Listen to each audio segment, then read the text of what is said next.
So the first time you originally came up here, were you able to find it? Well, I walked right through it first time. Walked through it twice without seeing it actually. Yeah. We generally just walk around, even after it's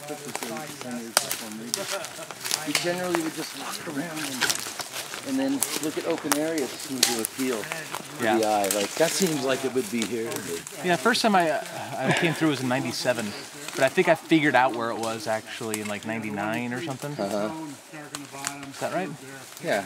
No, maybe it was the first time it was '97. I don't remember. Somewhere in there, late '90s. Doesn't matter.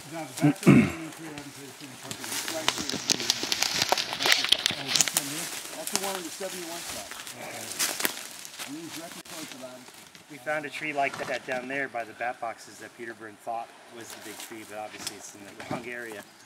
This one just happens to be in the right area, in the right proportions with the sandbar and the creek bed down there.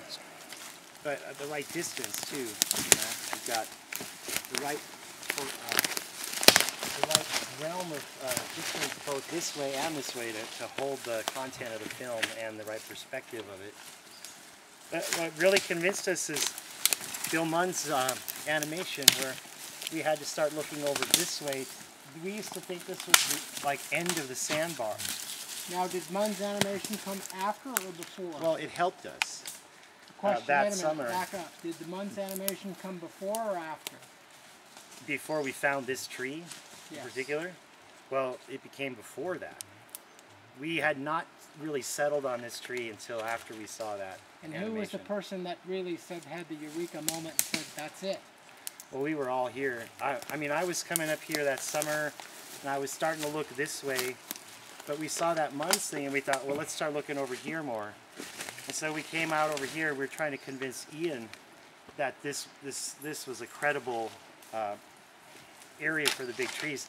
But we kept looking down over there, thinking that was north, and that the film was shot up against those. But with the compass and everything, we found that this was north here. Actually, actually, the maple tree from initial line of sight, the first sighting, that's almost a directly north-south line. And I think the eureka moment was the week before. I was convinced that I wanted to find this maple, and after, well, not the week before finding Bigfoot, but when we did this north-south line and we got to this end here, and we really said, "Wow, this is the spot," and we looked at it.